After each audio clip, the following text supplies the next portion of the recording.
좌우에 계신 모두가 인사하겠습니다. 주 안에서 사랑하고 축복합니다. 주 안에서 사랑하고 축복합니다. 여러분, 어제 봤었죠? 어제 배웠는데 또다시 저는 하룻밤 사이가 꼭 일주일 지난 것 같은 그런 느낌이 드네요. 어제 주일이었고 오늘 주일 계속 하룻밤 시간이었음에도 불구하고 꼭 한 주가 지난 것 같은 그런 느낌을 지울 수가 없습니다. 많이 피곤하고 힘드실 텐데 여러분 기뻐하십시오. 2022년 성탄절은 주일입니다. 내년 제가 봤어요. 보니까 이번 연도가 토일이었으면 내년에는 주일이 되지 않을까. 봤더니 정말 주일이 성탄절이더라고요. 우리 그날 다 하자고요. 그냥 한꺼번에. 성탄절 발표회도 그때 다 하고. 그렇게 해야지 뭐 지금 일주일 정도가 지난 상황에서 우리 지난 주일날 성탄절 발표를 하고 거의 일주일 지난 어제 성탄절 예배를 드렸지 않습니까? 그래서 좀 거리가 또 감이 멀었는데 내년에는 하루에 다 할 수 있는 그런 날이 올 것입니다. 기대하고 기다리는 마음으로 임하셨으면 좋겠고요. 어르신들은 가끔씩 이런 말들을 하십니다. 집에는 애들이 있어야 돼. 집에는 애들이 있어야 돼.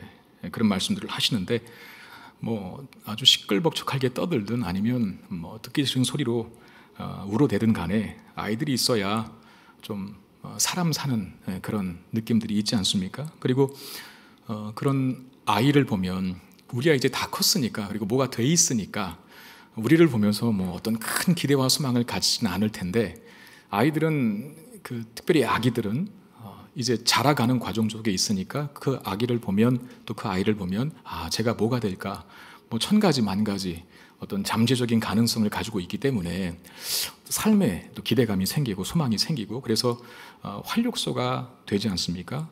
아무튼 집안에 큰 기쁨이 되고 기대가 되고 또 삶의 활력이 되기 때문에 집에는 애들이 있어야 돼라고 하는 말이 어른들을 통해서 말씀되어지지 않을까 하는 생각이 들고요. 반대로 아이의 울음소리나 또 노른소리가 들리지 않는 그런 집과 동네는 상당한 적막감을 또 가져다 줍니다.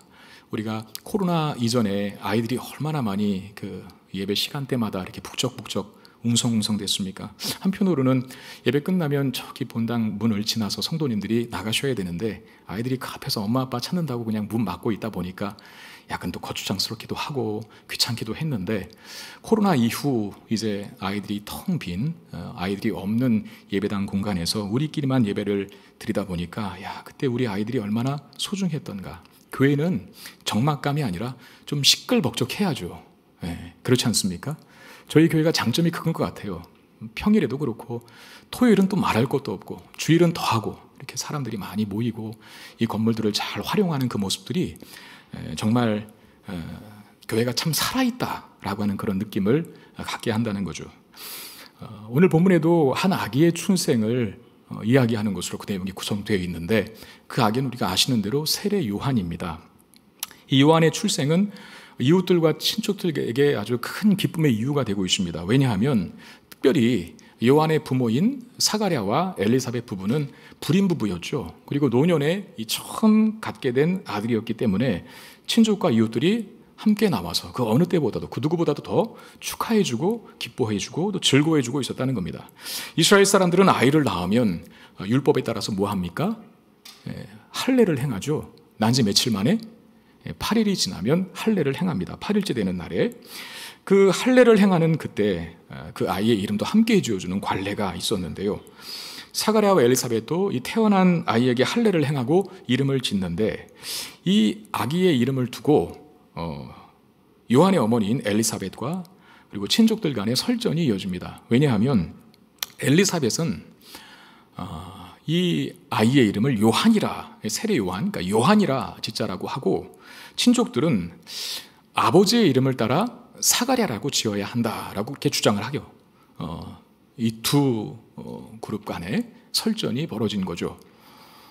사가랴 2세라고 하는 그런 이름을 짓자라고 하는 건데 이때 당시 아이에게 이름을 붙이는 일에 이웃과 친족들이 같이 참여하고 또 아버지의 이름을 따라 아이의 이름을 짓는 것이 유대 사회의 중요한 하나의 전통이었다 이렇게 합니다. 그러니까 아이의 이름을 짓는 일에도 친족과 이웃들이 함께 관여하는 그런 문화가 있었다는 거죠.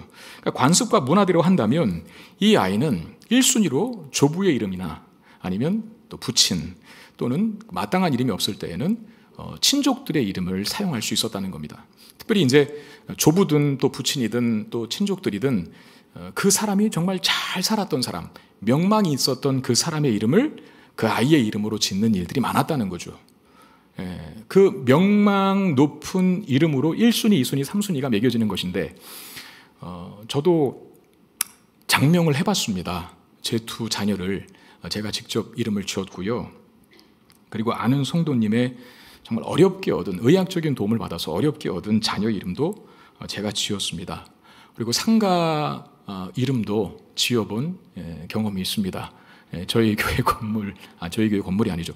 저희 성도님이 지으신 상가 건물의 이름을 좀 지어달라라고 하는 부탁을 받고 제가 지어드렸는데요. 이게 참 쉬운 일이 아니더라고요. 왜냐하면 이름을 지어놨는데 그가 좀 잘 돼야 될 텐데 잘 안 된다라고 한다면, 또 상가 이름을 지어놨는데 망했다라고 한다면 이게 무슨 낭패입니까? 무슨 창피입니까? 그래서 많이 고민도 되고 또 생각을 많이 하고 이름을 짓는데, 오늘 본문 말씀 준비하다가 하나 떠오르는 생각이 있었는데요. 정말 복되게 보이는 자에게는 제가 제 이름을 그대로 줘야겠다라고 하는 생각.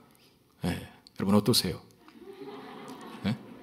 혹시 이 중에 자녀를 낳을 계획을 갖고 있는 분이 있다면 저한테 오십시오. 제 이름을 통째로 드리겠습니다. 대신에 성이 같아야 돼요. 저랑 성이 같아야만 드릴 수 있는 특권을 드리도록 하겠습니다. 그런 전통이 유대사에 있었다는 거죠. 아버지나 할아버지나 친척들의 이름을 따라서 짓는 것. 그런데 엘리사벳은 난데없이 우리 가문에 전혀 없는 이름인 요한이라고 이름을 짓자고 하니까 친족들과 이웃들이 반대하고 나선 겁니다. 아마도 남편인 사가랴가 말을 못했지만 자기가 가브리엘 천사에게 고지받았던 그 이름을 아내인 엘리사벳에게 말했던 것 같아요. 왜냐하면 이 요한이라고 하는 이름이 엘리사벳 스스로 지어낸 이름이 아니라 13절에 있듯이 내 아내 엘리사벳이 내게 아들을 낳아주리니 그 이름을 요한이라 하라라고 천사 가브리엘을 통해서 지어준 장명된 이름을 받았거든요. 이 얘기를 사가랴가 그 아내에게 했을 것이 분명합니다. 그래서 이 엘리사벳이 이름을 지어줄 때가 되니 요한이라 짓겠다라고 말했는데 누구도 친척 중에는 그 이름을 받아들일 수가 없었던 겁니다. 친척들은 아마도 또 그런 생각까지도 했겠죠. 남편이 말을 못하니까 저 여자가 지 혼자 지 마음대로 다 하려고 하나? 라고 하는 반감까지 생겨서 이제 결판이 안 나니 이름을 짓는 일에 최고 결정권을 갖고 있는 아버지 사가랴에게 묻자라고 해서 묻는 거예요. 그 말이 62절 63절이죠. 그의 아버지께 몸짓하여 무엇으로 이름을 지려 하는가 물으니 저가 서판을 달라 하여 그 이름을 요한이라 쓰매 다 놀랍게 여기더라 그랬어요. 사가랴가 듣지 못하니까, 말을 못하니까 몸짓으로 아이의 이름을 무엇으로 지을지를 이 친족들이 물은 겁니다. 사가랴가 서판에 요한이라고 하는 이름을 줬는데 그래서 어떤 일이 벌어집니까? 입이 열리고 혀가 풀리고 말을 하게 되는 일이 벌어지죠. 그게 64절입니다. 이에 그 입이 곧 열리고 혀가 풀리며 말을 하여 하나님을 찬송했다라고 되어 있어요. 이게 뭐냐면 사가랴가 관례를 따르지 않고 전통을 따르지 않고 천사가 지시한 하나님의 말씀을 그대로 순종하여 서판에다가 요한이라 쓴 것입니다. 즉 하나님 말씀에 순종한 것에 대한 하나님의 칭찬과 또 보상과 위로의 개념으로서 닫혔던 입이 열리게 되는 그런 능력을 경험하게 된 거죠. 여러분 사가랴가 말을 못하게 된 원인이 뭐였습니까? 천사의 말을 믿지 못한 불신 때문이었습니다. 10개월 동안이나 말을 못한다. 여러분 한번 상상해 보십시오. 여러분들이 한번 당해 보십시오. 우리는 하루를 아마 침묵하고 살라고 해도 못 버틸 겁니다. 스마트폰도 워낙 우리의 이제 생활 필수품이 되다 보니까 그거 없으면 불안하시죠. 항상 내 손에서 떠나지 않게 만듭니다. 하물며 하루 동안 말을 못한다? 크나큰 고통일걸요. 견디기 힘든 괴로움일 겁니다. 그러나 사가랴는 하루가 아니라 10개월을 말을 못하는 고충을 당했어요.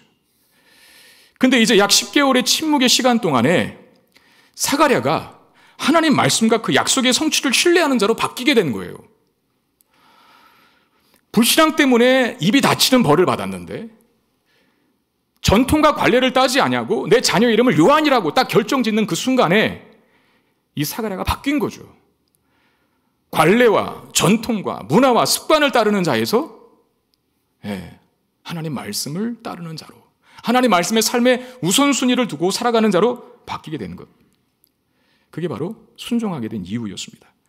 우리의 삶에도 이런 도전이 있습니다. 말씀을 따를 것인가, 아니면 시대의 흐름을 따를 것인가, 소수가 가는 진리를 따를 것인가, 아니면 다수와 대중이 가는 비진리의 길을 걸을 것인가. 우리는 금방 답을 알고 있어요. 그리스도인이기 때문에 당연히 진리를 따라야지, 소수라도 믿음의 길을 걸어야지라고 하는 생각, 그런 주장들을 누구나 하고 누구나 다 갖고 있습니다. 근데 우리의 문제는 뭡니까? 막상 우리의 상황과 현실이 다수를 따라갈 것인가, 아니면 소수를 따라갈 것인가, 진리를 따라갈 것인가, 비진리를 따라갈 것인가, 대세와 흐름과 시대의 분위기에 맞춰 살아갈 것인가, 아니면 하나님 말씀, 그것에 반하는 하나님의 말씀에 따라 살아갈 것인가라고 하는 선택과 결단과 행동해야 될 순간에 놓일 때에는 못해요.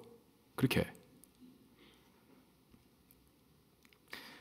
그러니까 지금 사가랴가 이렇게 한 행동은 사가랴라고 하는 이름을 짓지 않고, 그게 대세고 그게 흐름이고 그게 전통이고 관례였거든요. 그렇게 안 하고 하나님 말씀인 요한이라고 하는 이름을 짓도록 결정질 수 있었던 이유, 믿음 없이는 못한다는 거죠. 사가랴의 믿음이 침묵의 10개월의 기간 동안에 깊어졌다라는 것을 알게 됩니다. 여러분, 오늘 본문에 등장하는 사가랴를 보면서 우리 기억할 수 있기를 바랍니다. 하나님 말씀에 따라 사는 자 결코 망하지 않는다는 거. 그가 얻게 된 복이 뭡니까? 때로 다수와 대중과 시대의 흐름을 거스르며 살아갈 때 왕따를 당하기도 하고 손해를 입고 심지어 미움과 증오를 감수해야 될 때가 오는데, 사가랴는 그렇게 되지 않았다는 거죠. 오히려 저주가 풀렸죠. 화가 복이 됐죠. 왜? 말 못했는데 말을 하게 됐으니까. 이런 사가랴가 받은 하나님의 칭찬과 위로와 보상을 보면서 우리도 하나님 말씀을 따라 살아가는 것, 나는 손해볼까 봐, 불편해질까 봐, 어떤 어려움을 감수해야 될까 봐 고민하고 순종하지 못했는데, 오늘 본문 사가랴를 보니까 그렇게 되지 않더라고요. 오히려 복이 되더라고요. 저주가 축복으로 바뀌더라고요. 이런 말씀들을 보면서, 이런 사가랴를 보면서 우리도 하나님 말씀을 따르는 일에, 순종하는 일에, 하나님 말씀에 따라 사는 일을 우리의 삶의 최우선순위로 두고 사는 일에 망설임과 주저함이 없게 되기를 주의 이름으로 축원드립니다. 반드시 하나님께서 그런 사람들 책임져 주실 줄로 믿습니다. 가브리엘 천사가 사가랴에게 수태를 고지할 때 사가랴가 믿지 못했지 않습니까? 그게 바로 그거죠. 세상의 이치. 경수가 끊어지면 애를 못 난다라고 하는 세상의 이치, 대세와 흐름과 분위기에 편승했고, 그것에 내가 늙었고 아니도 나이가 많은데 어떻게 애를 낳습니까? 라고 하는 고백이 그로 하여금 불신앙을 말하게 했다는 겁니다. 그래서 그 결과 입이 닫혀져 버린 거예요. 그리고 10달이 지났습니다. 이제 그는 대중적인 어떤 관습, 그런 관례의 길을 따르지 않고 하나님의 인도하심을 따르는 자로 변화되게 됐는데, 여러분 어떻게 이런 변화가 가능했을까요? 그러니까 사가랴는 10달이라고 하는 그 침묵의 시간 동안 하나님과 깊이 교제한 거죠. 그러니까 다른 소리가 들리지 않으니, 여러분 말을 못하면 귀도 안 들리는 거 아시죠? 다른 소리가 들리지 않으니 하나님의 음성만 들을 수 있게 된 거. 내 육적인 귀로 아무것도 들리지 않으니, 세상의 잡다한 소리가 들리지 않으니 내 육적인 귀로는 때로 들을 수 없는 내면으로부터 말씀해 오시는 하나님의 음성을 더 많이 귀를 기울여 듣게 된 것이라는 겁니다. 그게 바로 사가랴의 변화를 이루어놨다는 거죠. 여러분, 말하는 것보다 우선 듣는 것이 먼저 훈련되어져야 합니다. 이사야 50장 4절 말씀에 보면, 주 여호와께서 학자들의 혀를 내게 주사 나로 곤고한 자를 말로 어떻게 도와줄 줄을 알게 하시고 아침마다 깨우치시되 나의 귀를 깨우치사 학자들같이 알아듣게 하시는도다 그랬어요. 나로 하여금 학자의 혀를 주시사 곤고하고 가련하고 불쌍한 인생을 사는 사람들에게 힘이 되고 위로가 되는 메시지를 전하게 하시옵소서라고 하는 바람과 소원이거든요. 그런 다음의 내용이 뭡니까? 그 전에 먼저 내 귀를 깨우치시사 학자의 귀가 내게 먼저 있게 하시사 하나님 말씀을 전하는, 위로와 소망의 메시지를 전하는 내 입이 되게 하시옵소서라고 말하는 거거든요. 여러분, 우리가 그렇게 쉽게 이야기하잖아요. 인풋이 있어야 아웃풋이 있다고. 설교자들도 똑같습니다. 공부하지 않으면 연구하지 않으면, 묵상하지 않으면, 다시 말해서 하나님 말씀으로 들어 내 내면과 영혼을 채우지 않으면 나올 게 없어요. 학자의 혀 그냥 되는 게 아닙니다. 먼저 학자의 귀가 있어야죠. 하나님 말씀을 전하는 거, 하나님 말씀대로 사는 거, 여러분 골방이 있어야 돼요. 하나님 말씀에만 귀를 기울이는 영적인 골방이 있으셔야 됩니다. 만약에 그 골방을 두지 않으면 우리는 세상의 잡다한 소리들만 들을 거예요. 그 세상의 잡다한 소리가 내용을 어떻게 만들까요? 대세에 따라 사는 자로, 세상의 흐름에 편승하는 자로. 사가랴가 변화되기 이전에 불신앙을 고백했던 것처럼, 아니 내 나이가 이렇고 내 아내의 나이가 이런데 어떻게 애를 낳습니까? 라고 하는 그런 방식으로밖에 살 수가 없죠. 하나님 말씀을 듣지 않으면. 그런데 하나님 말씀으로 먼저 우리 내면을 채우면 바뀌게 된다는 거죠. 놀랍게도 그 아들인 세례 요한도 빈들에서 준비하는 사람이 되었습니다. 80절에 아이가 자라며 심령이 강하여지며 이스라엘에게 나타나는 날까지 어디에 있었다고요? 빈들에 있었다. 세례 요한은 그 출생의 목적과 이유가 분명하죠. 오실 메시아인 예수 그리스도를 준비하고 그의 길을 예비하는 자의 사명으로서 그가 역할을 하는 자로 태어났습니다. 근데 태어나자마자 그 일을 바로 하는 건 아니잖아요. 세례 요한이 예수 그리스도의 길을 예비하고 준비하는 자로 역할하고 그 사명 감당하기 위하여서 그 준비 기간을 어디서 보내게 되었냐 하면 바로 빈들, 에레모스라고 하는 헬레어 단어인데 광야, 황량한 곳, 그래서 하나님 말씀만 듣는 곳, 그곳에 있었어요. 그래서 주의 길을 예비하고 복음을 선포하는 자로 그의 일생을 드릴 수 있었던 것이죠. 사가랴에게 있어서 10달 동안은 그 침묵의 시간이 그로 하여금 하나님을 더 깊이 만나고 교제하고 훈련시키고 다듬어지는 시간으로 사용되었던 것입니다. 여러분, 하나님은 때로 우리가 정말 상상조차 못할 어려운 상황에 우리를 놓이게 하심으로 우리를 훈련시키시고 가르치시고 성숙시키시는 일을 하실 때도 있습니다. 사가랴를 한번 생각해 보십시오. 그의 평생에 자기 입이 다칠지 말을 못하게 될지 그것도 10달 동안이나 상상조차 했겠습니까? 전혀 그런 생각 못했겠죠. 그런데 상상조차 못했던 그 시기를 두심으로 사가랴의 불신을 신앙으로 바꾸고 사가랴의 불순종을 순종으로 바꿔내셨어요.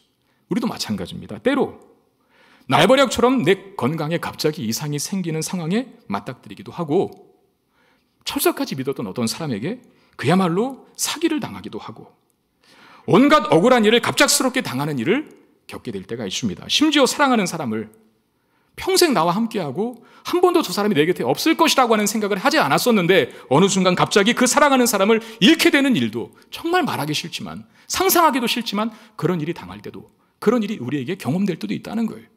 왜 하나님 그렇게 하실까 싶지만 사가랴를 보면 하나님은 때로 그런 방식으로도 우리를 위해 일하신다는 사실을 인정할 수밖에 없다는 거죠. 그거로 인하여 불신앙을 신앙으로 바꾸고 약함을 강함으로 바꾸고 저주를 축복으로 바꾸어 놓는 하나님을 우리 경험하게 된다는 겁니다. 사가랴는 갑작스럽게 들이닥친 이 10달이라는 인생의 암흑기를 통해서 불신앙이 신앙으로 바뀌었지 않습니까? 신앙으로 바뀐 결과가 뭡니까? 입이 풀리고 혀가 풀리고 입이 열려서 다시 말을 하게 되는 것. 그러니까 병이 고쳐지고 문제가 해결되고 저주가 풀리게 된 것 아닙니까? 우리에게도 마찬가지입니다. 때로 상상조차 할 수 없었던 너무나 가혹한 현실이 내게 있다 하더라도 낙심하지 말라는 거죠. 사가랴가 그 과정을 통해서 불신앙이 신앙으로 바뀌는 자가 되었고 그 신앙이 그에게 결실한 게 뭐냐? 입이 열리는 거였어요. 저주가 축복으로 바뀌는 거였어요. 화가 복이 되는 결과였다는 겁니다.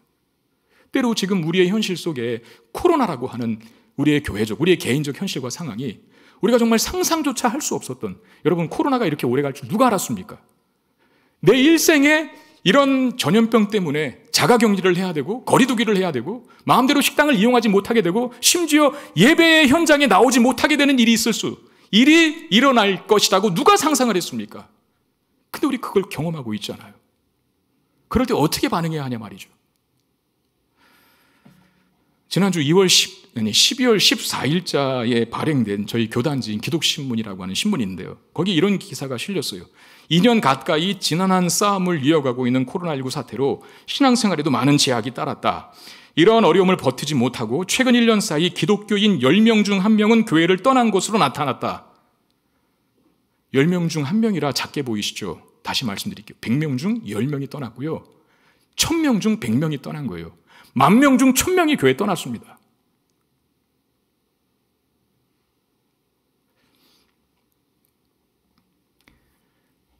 우리 교회도 예언은 아닐 거예요. 걱정했던 일들이 실제, 우려했던 일들이 실제 벌어지고 있어요. 믿음이 강한 사람이야 상관없어요. 죽으나 깨나 비가 오나 바람이 부나 늘 이 예배 현장에서 죽을 각오로 하는 성도들은 상관이 없습니다. 코로나가 아니라 코로나 할아버지가 와도 문제가 안 될걸요? 근데 문제는 뭡니까? 연약한 자도 있다는 거예요. 대충 신앙생활하는 사람도 많이 있다는 거예요. 다 떠나갑니다. 그게 지금 현실이랍니다. 여러분, 우리 이 시간들을 잘 견뎌야 합니다. 그런데 견디기만 하면 의미가 없죠. 사가랴처럼 발전과 성숙의 기회로 삼아야 합니다. 우리의 삶에 찾아오는 고난과 어려움들, 불평과 일탈의 이유로 삼지 말고 도약과 성장의 계기로 삼으실 수 있기를 바랍니다. 저희 교회 한 남자 집사님이 계신데요.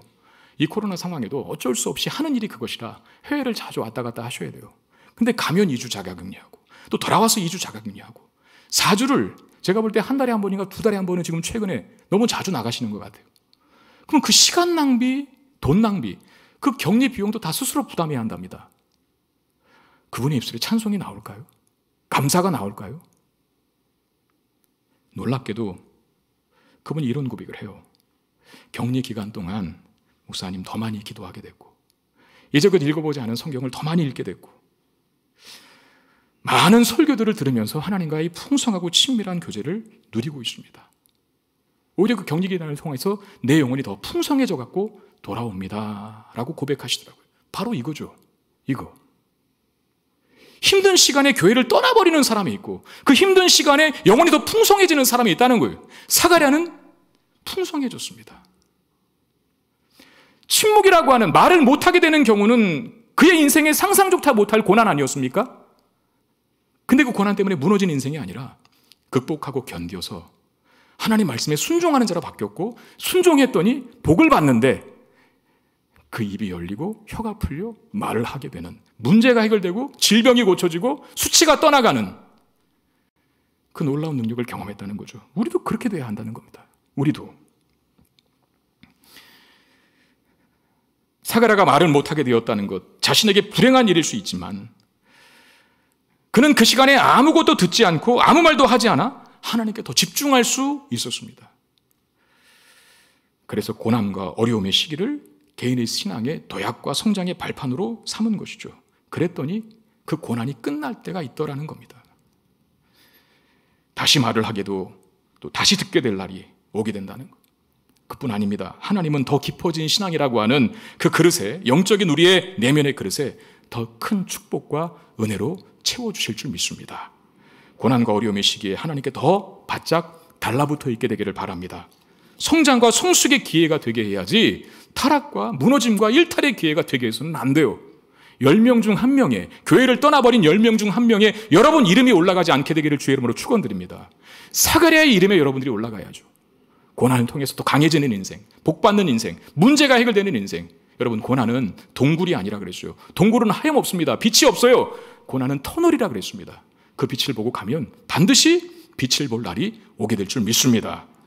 사가랴의 신앙이 상당히 깊어졌어. 그 깊어졌다는 사실을 알게 하는 장면이 있는데 바로 사가랴가 예언을 하는 대목입니다. 오늘 우리가 읽지는 않았지만 67절부터 시작되는 1장 마지막 절까지 시작되는 마지막 절에 끝나는 그 말씀이 사가랴가 하나님 앞에 받은 말씀을 가지고 예언하는 장면인데 67절에 그렇게 되어 있죠. 그 붙인 사가랴가 성령의 충만을 받아 예언하여 이르되 그랬습니다. 이 사가랴가 예언한 예언의 핵심의 내용은 그것입니다. 하나님께서 이스라엘을 불쌍히 여기시고 긍휼히 여기시사 이스라엘을 회복시키시고 나아가서 죄로부터 모든 인류를 구원하실 것이다 라고 하는 것. 그게 사가랴의 예언의 핵심 내용인데 그 일을 먼저 세례 요한이 감당할 것이고 자신의 아들인 요한이 예언한 대로 예수가 오심으로 완전하게 이루어질 것을 예언하는데 사가랴의 예언의 말씀 속에서는 예수라는 말이 한 번도 나오지는 않습니다. 어떻게 나옵니까? 78절에 돋는 해라고 하는 단어가 있어요. 돋는 해가 누굽니까? 바로 예수 그리스도라는 것이죠. 칠흑 같은 죄악과 어두움 속에 처해진 인류를 찬란한 빛으로 비추이실, 생명의 빛으로 밝히신 예수 그리스도가 오실 것이다라고 하는 것이 사가랴의 예언 속에 있어요. 여러분, 예언은 특별히 이 복음에 대한 하나님께서 하실 일에 대한 강력하고 확신 있는 선포는 대충 믿음이 있는 사람이 할 수 있는 일이 아닙니다. 예언은 일단 선지자가 하는 일이잖아요. 하나님 말씀을 전하는 자니까. 여러분, 구약 성경에도 선지자들의 그 삶의 행적들을 보십시오. 그 사람들이 대충 믿음 가진 자였습니까? 아닙니다. 목숨을 내놓고 하나님의 말씀을 전하는 거예요. 목숨을 내놓고 이 말씀대로 된다라고 하는 확신은 그냥 생기는 게 아니라 그의 내면에 얼마나 강력하고 견고한 믿음이 있는가, 이게 그것을 좌우하죠. 사가랴가 이걸 예언했다면 그는 믿음이 정말 깊어진 자가 된 것입니다. 그 고난의 시기를 통해서, 침묵의 시기를 통해서 얼마나 그 10달 동안의 침묵의 시기 동안에 하나님을 깊이 묵상했으면 입이 열리자마자 찬양과 예언이 터져나옵니까? 이 놀라운 일이라는 거죠. 그리고 64절에도 입이 열리고 혀가 풀려 말을 하여, 그 다음 뭐 했다 그랬습니까? 하나님을 찬송했다 그래요. 입이 열리고 혀가 풀려 말을 하기 시작해서 제일 먼저 한 말이 뭐라고요? 여러분, 우리도 그렇게 되기를 주의 이름으로 축원드립니다. 잠을 자고 아침에 일어나면 제일 먼저 다른 말 하지 마세요. 하나님 찬양합니다. 하나님 감사합니다. 오늘 나의 하루의 삶을 허락하신 주님께 나의 생명을 연장하신 하나님 앞에 내가 영광을 돌려드리는 삶을 살아갈 수 있는 기회를 주셔서 감사합니다라고 하는 그 찬송과 찬양이 고백으로 하루를 시작하시고, 하루를 마칠 때도 여전히 하나님을 향한 찬양과 찬송의 고백으로 마칠 수 있게 되기를 바라요.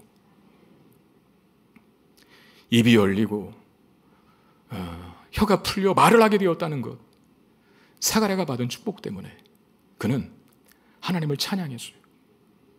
여러분, 우리가 받은 복과 은혜, 다른 것에 어떤 이유를 대지 마자고요. 여러분, 승진하셨습니까? 자녀가 대학에 합격했나요? 월급 오르셨나요? 좋은 일 있으십니까? 건강 회복하셨습니까? 그 다른 잡다한 이유 자꾸 들이대고 생각하려고 하지 마시고 하나님의 은혜라고만 고백할 수 있는 저와 여러분 되시길 바랍니다. 사가랴가 입이 열리고 혀가 풀려 말을 하기 시작해서 제일 먼저 한 것이 내가 먹던 약이 들었나? 이러지 않았어요. 될 일이 됐나? 그러지 않았어요. 하나님을 찬송했다 그랬어요.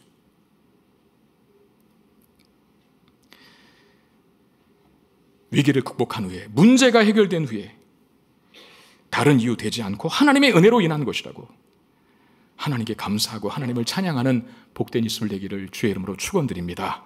그리고 사가랴가 말을 못하기 전에는 그 입으로 불신앙을 고백했었죠. 근데 이제 말을 못하게 되고 난 후 10달이 지나 이제 입이 열렸을 때 사가랴는 예언을 했잖아요. 그 예언이 하나님의 공유를 통해서 메시아가 보내지고 메시아를 통해서 인류가 구원받을 것이라고 하는 복음이었어요.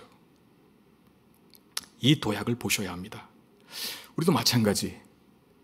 예수 믿기 전 우리는 죄의 또 사탄의 권세에 놓여서 영적 자유함을 잃어버렸던 사람들이고 파멸과 죽음의 운명을 인생의 끝으로 맞고 사는 자로 살아왔었어요.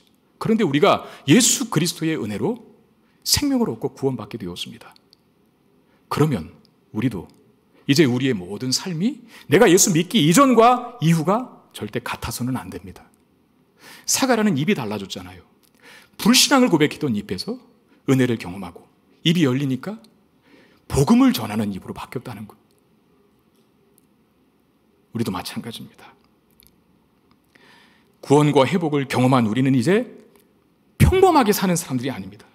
하나님 말씀을 선포하고 그 이름을 높이며 살아가는 것, 그게 우리의 삶인데요. 그리하여 이 사가랴의 예언처럼 절망 중에 있는 가족들, 이웃들, 나라들을 위하여 소망의 메신저가 되셔야 한다는 거죠. 어두운 시기와 괴롭고 힘든 시기를 살아가고 있을 때에는 많은 사람들이 성질이 날카로워집니다. 여러분, 인터넷에 올라온 포털 사이트 같은 데 올라온 뉴스들을 한번 접해보시고 그 뉴스를 한번 읽어보시고 그 밑에 달린 댓글들을 한번 대충 한번 보세요. 거기에 다 독설이 담겨져 있습니다.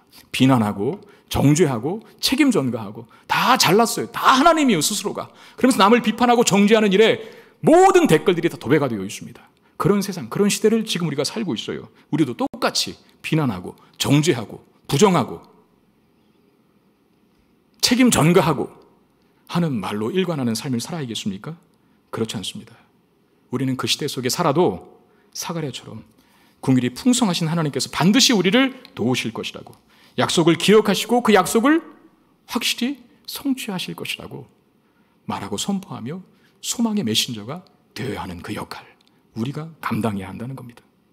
이 사가랴 예언에서 돋는 해, 즉 예수님이 예언되어 있는데, 그 예수님께서 이제 누가복음 2장에서 드디어 오십니다. 실제로 어둠과 죽음의 그늘에 있던 우리를 생명의 빛으로 예수께서 구원해내셨고, 그래서 지금 우리가 하나님을 아버지라 부르고 그 자녀된 권세를 가지고 주 앞에 나와 예배할 수 있게 된 것 아닙니까? 그러니까 사가랴의 예언이 성취된 것이죠.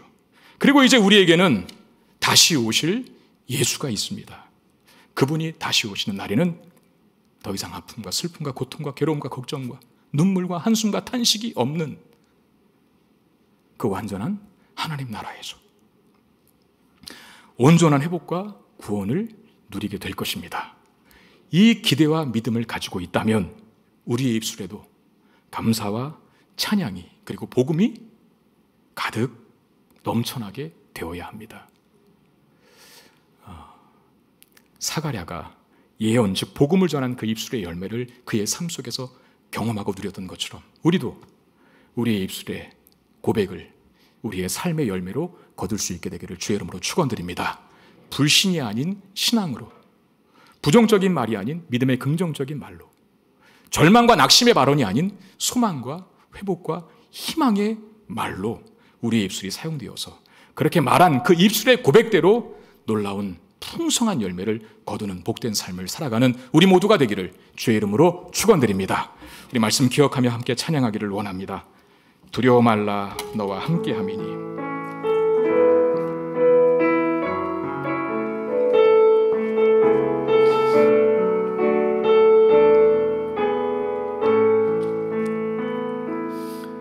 두려워 말라 너와 함께함이니.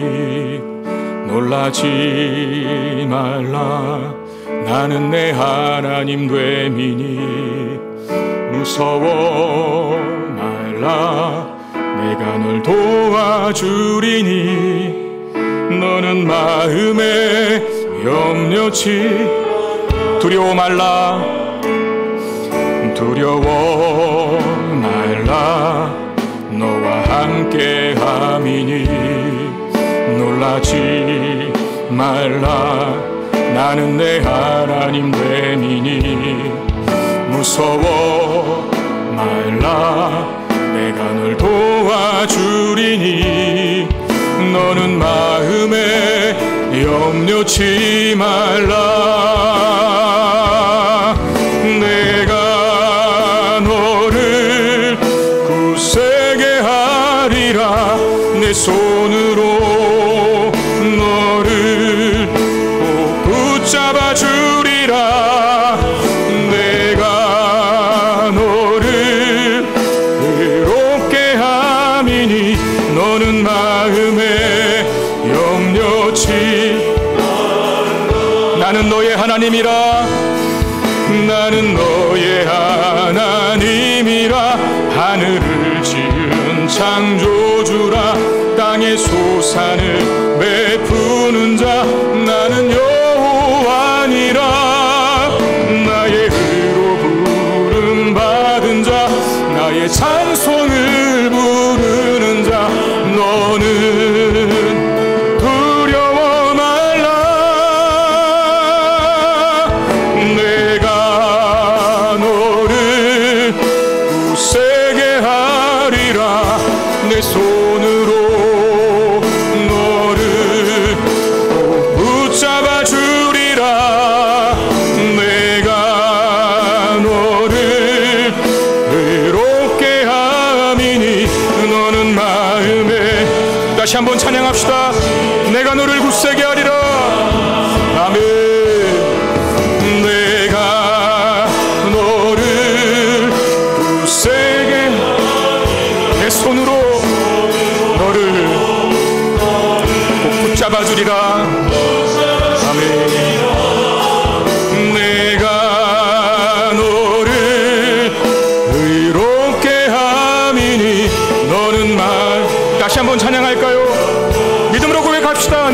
굳세게 하리라.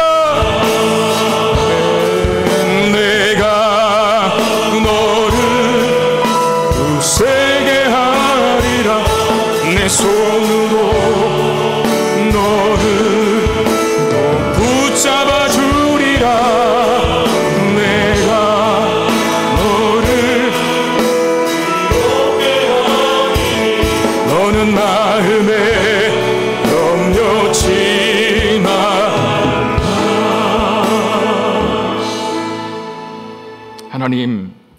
하나님이 우리와 함께 계시고 우리 곁에 계시기에 우리가 어떤 현실과 상황 속에도 안심할 수 있음을 고백합니다.